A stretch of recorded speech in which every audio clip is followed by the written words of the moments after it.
Welcome to Copenhagen Fashion Week and our Stockholm studio. My name is Johan Wirfält and I will be your host for this conversation.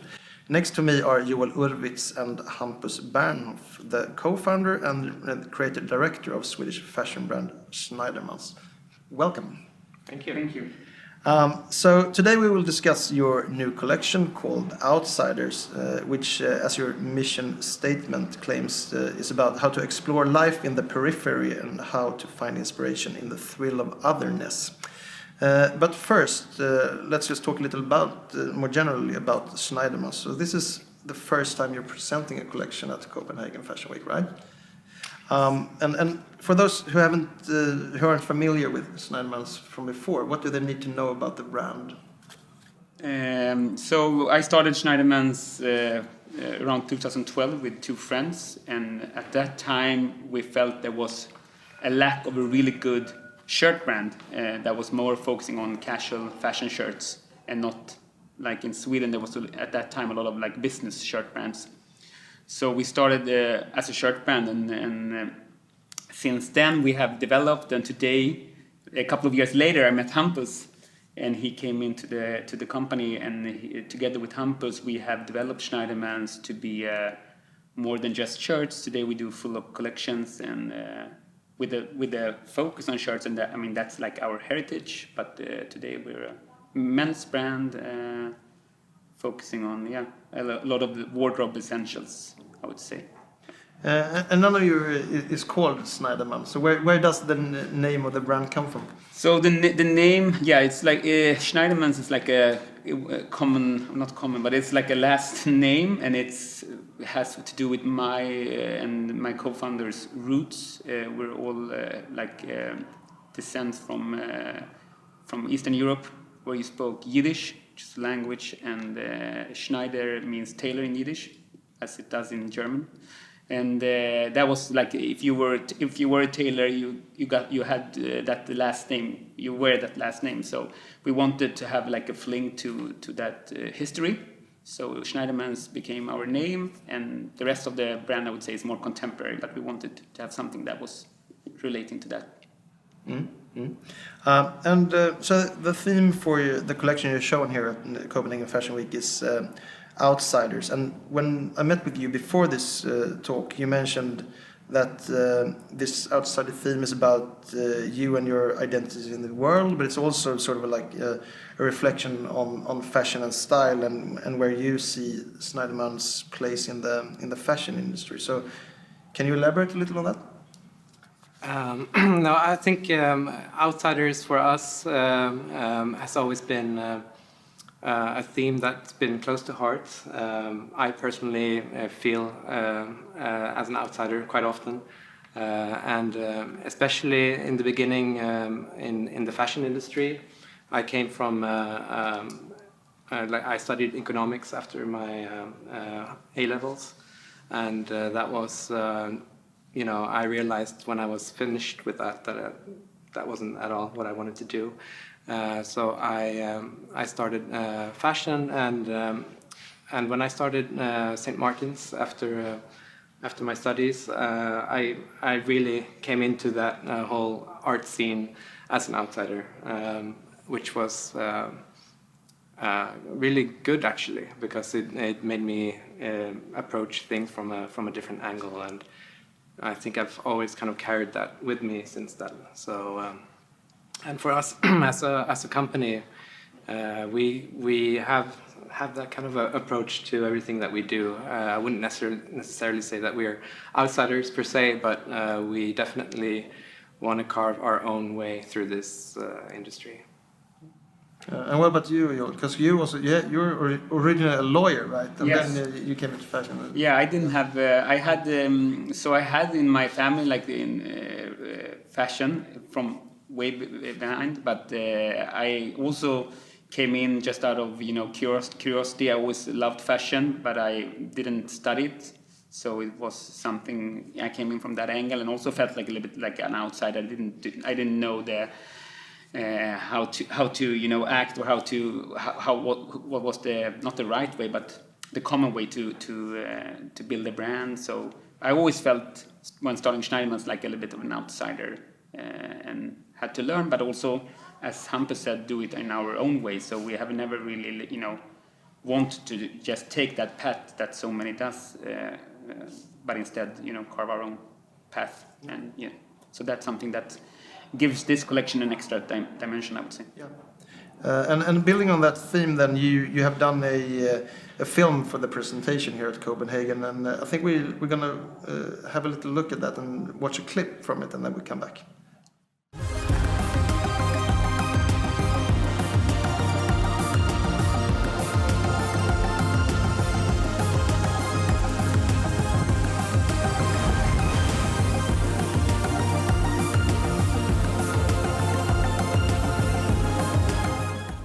Welcome back.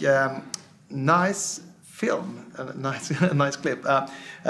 So can you tell me, Hampus, when we met before, you told me that a lot of the inspiration for this collection that we saw comes from outsider art.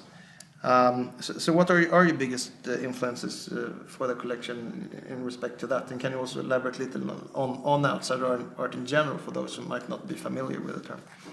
So outsider art is basically art that's created by non-artists, if you will, and it's for me something really special because they create something out of the urge of just creating rather than a financial aspect or even an aesthetic aspect. It's just they just want to make something, and that is something that's really pure and real and fantastic in my way, in my opinion. So that was really the starting point for this collection, and I actually found an art piece in a dumpster in LA, which is a portrait of an old lady, which I'm wearing. She's here somewhere. She is. Yeah. Yes. And to me, it had that kind of naive expression that a lot of these artists have. So that kind of triggered the collection towards outsider art. But I would say we've looked to numerous different artists, even Philippe Petit, which is maybe not really considered an outsider artist, but he's the guy who walked on a wire between Twin Towers, and he has that same approach to what he does. He just does it because he wants to. There's no other game than that, and for me, that whole when he walked on the wire is like a performance piece that's so beautiful, and I think also people watching it really felt that, when they walked to work that morning and all of a sudden looking up and seeing this guy balancing between the towers is, it makes you feel like anything's possible. Yeah. So we really want to look at outsiders in a positive spin, rather than a recluse or someone that's nuts and regarded as a superpower rather than anything else. So. And I mean, you're also, for this season, you're collaborating with an LA artist, right? Can you? Yeah, we're doing that not for this particular collection, but we're doing a collaboration with a photographer in LA. His name is Paul Mapagi Sepia, and he is a really fantastic photographer who works a lot with outsider themes, if you will. And he, our collaboration is, he's a LGBTQ activist, and he really works for equality, and in his work you see a lot of that coming through. So for us it felt natural to do this collaboration, which will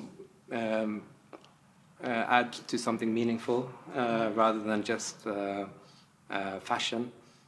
So we've done a small collection together with him and his photography, and all the proceeds will go to support Black young American LGBTQ artists and their visibility in society. Great. And you will, as you mentioned, Schnayderman started out as a shirt brand, but then it has evolved into a full collection. So can you tell us a little bit about that, the journey the brand has taken up until now? No, I think, I mean, the beginning of the brand started just at the urge that we didn't have a good shirt brand to turn to. When before we started Schnaydermans, I shopped shirt. I was a shirt nerd.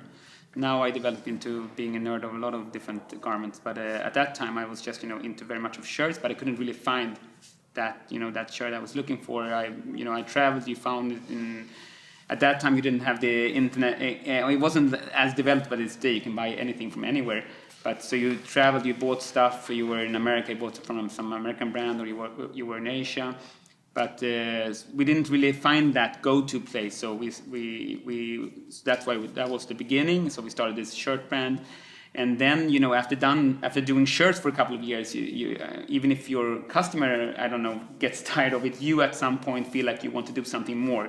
Even if I love like mono brands, but we felt that we wanted to develop Schnaydermans more. And also we got a request from stores that we were selling that, shouldn't you do this or shouldn't you do that? So it was kind of a natural development that we started. First we started like exploring the shirt.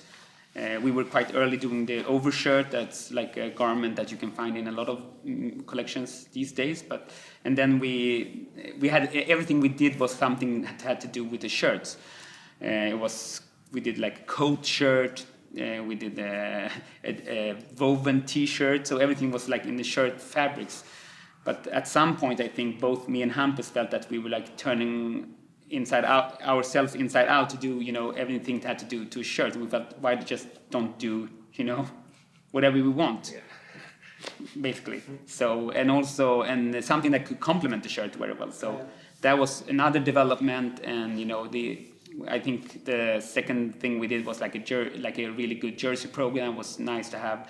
At that time there was a lot of street style. Also, we wanted to have like a T-shirt underneath a regular shirt, and then we developed into knits and to bottoms, and so today we do mostly everything. And I think Schnaydermans is a lot about the hand feel of the fabrics. We are really both of us and the rest of the team really into really good quality, good fabrics. So we put a lot of effort both in sourcing the right fabrics, but also putting a lot of effort in doing when we release a new style, something that we haven't done before. We really try to put a lot of time and effort in giving our customer something that we really have put time into. And going back to the outsider theme, then fashion has always been sort of a safe space for outsiders and free thinkers. But that also means that a lot of people in the fashion industry end up having maybe sort of the same individualistic and quite similar ideals in them. Also in these trend-sensitive minds sort of all gathered in one place, which could possibly mean that the trends actually converge, and a lot of people think the same. And I think when we met before, you had an interesting take on this, Joel, because you said that you have seen this tendency of brands to sort of jump on the bandwagon and communicate the radical ideals. But if everyone is communicating the same radical ideals, it sort of just becomes it doesn't feel very radical anymore. So when it comes to Schnaydermans then and going your own path, or you're finding your own way forward, how do you think about these things? I think long question. Long question, yes. No, I think we discussed that before, and how do you stand out in a world everybody, or at least what we experienced in the fashion world, that it is a very progressive world where being anti-racist, being anti being pro Black Lives Matter, or being anything that has to do with diversity. It's hard, it's hard to stand out, even if it's a good cause. I think what I feel sometimes, it's that you really jump on the bandwagon to build your brand, and it gets we could see that in the social media that there was at least that you saw a lot of these posts everywhere, and at some point you feel it's a very important question, but at some point you feel sick and tired of just repeating even if it's important to repeat them. So I'm just talking about Schnaydermans, I think we just are a little bit we think twice before we do anything, and we try to we do have a mission, I think, and we want to add something we want to add something to the clothes that are more important to add the meaning, but I think we have that direction anyway, not depending on what's happening to the outside world. If there's a special thing happening at that time and everybody jumps on that, or we want to have that kind of mission anyway, and I don't think we don't try to change that when something happening, if I think for us it's so important that we try to, like Joel said, inject meaningfulness in everything that we do. So each collection that we work on, we try to bring out subjects that are important to us, and that we feel can add to a broader discussion, rather than just doing collections that are aesthetically based on if it's punk or if it's grunge, I don't know, but and maybe that's because we're getting a bit older as well, that we're starting to think about life in general, and what's important and what's not. So I think that layer is always going to be very important for Schnaydermans. And speaking of growing old in the outside world, then how has as a small independent business and brand, how has the pandemic affected Schnaydermans? I don't know.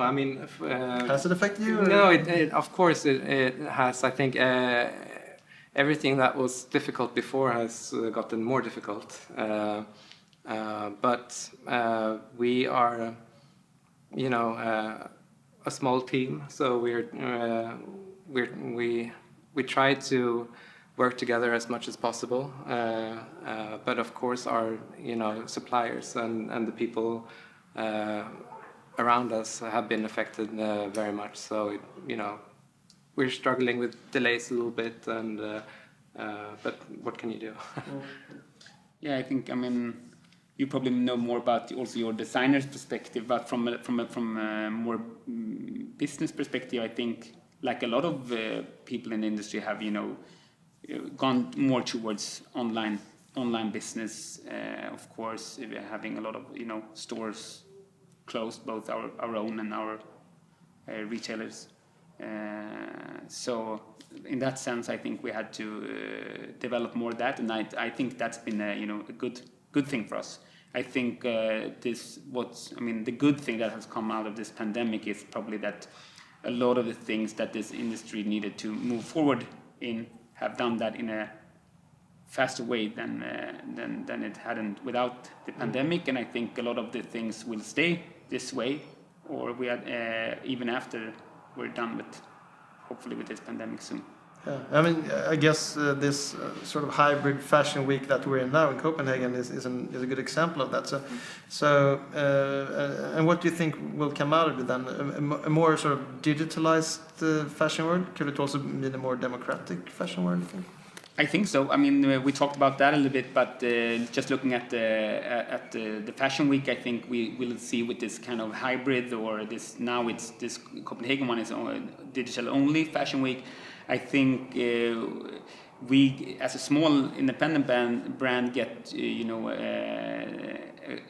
we get closer to being able to do stuff that we couldn't probably have done in a physical world. Looking at, for example, a big fashion house how they build their runways during physical presentation compared to what we can have done in a physical presentation, and taking that into the online world and seeing that the steps between us are much smaller than it would have been in a physical world. So in that sense, I would say it's more democratic, and I think even after the pandemic, we will see that the hybrid fashion weeks will continue at least. Even if I think there will be a mix. So looking forward then, what is the next step for Schnaydermans? I think we are working a lot towards becoming better, of course, and developing deeper into the categories that we're working on. But one thing that we haven't really been good at before is to make ourselves heard the way that we would like to. So we're going to be working on that much more, building content and just kind of being a spark in society with these kind of questions that we want to bring up to the surface. Yeah, as Hampus said, I think we've been, for a long time since we started, we've been, very nerdy in our products, and we've been spending a lot of time with our products, with ourselves and our products. And I think there's so much more to the Schnayderman's world, if I may say so, that we haven't shared with our customers and everyone else. So I think that's our mission, to open up our doors and be able to show that we are so much more than just a clothing brand. Yeah, and I think this pandemic has actually forced us into this space, which has been really good for us, especially with the how we show things digitally now, and it's just easier to make ourselves heard. So we're really looking forward to. So lockdown has actually opened up things for you. It made us, we Yes. have to communicate better because we don't see our customers in real life. It made us, be able to, do better communication. And that's also what I think, when everybody goes online, you have to stand out in your way to communicate, to make yourself heard. Excellent, yeah. Thank you so much, Joel and Hampus, and thank you to our viewers.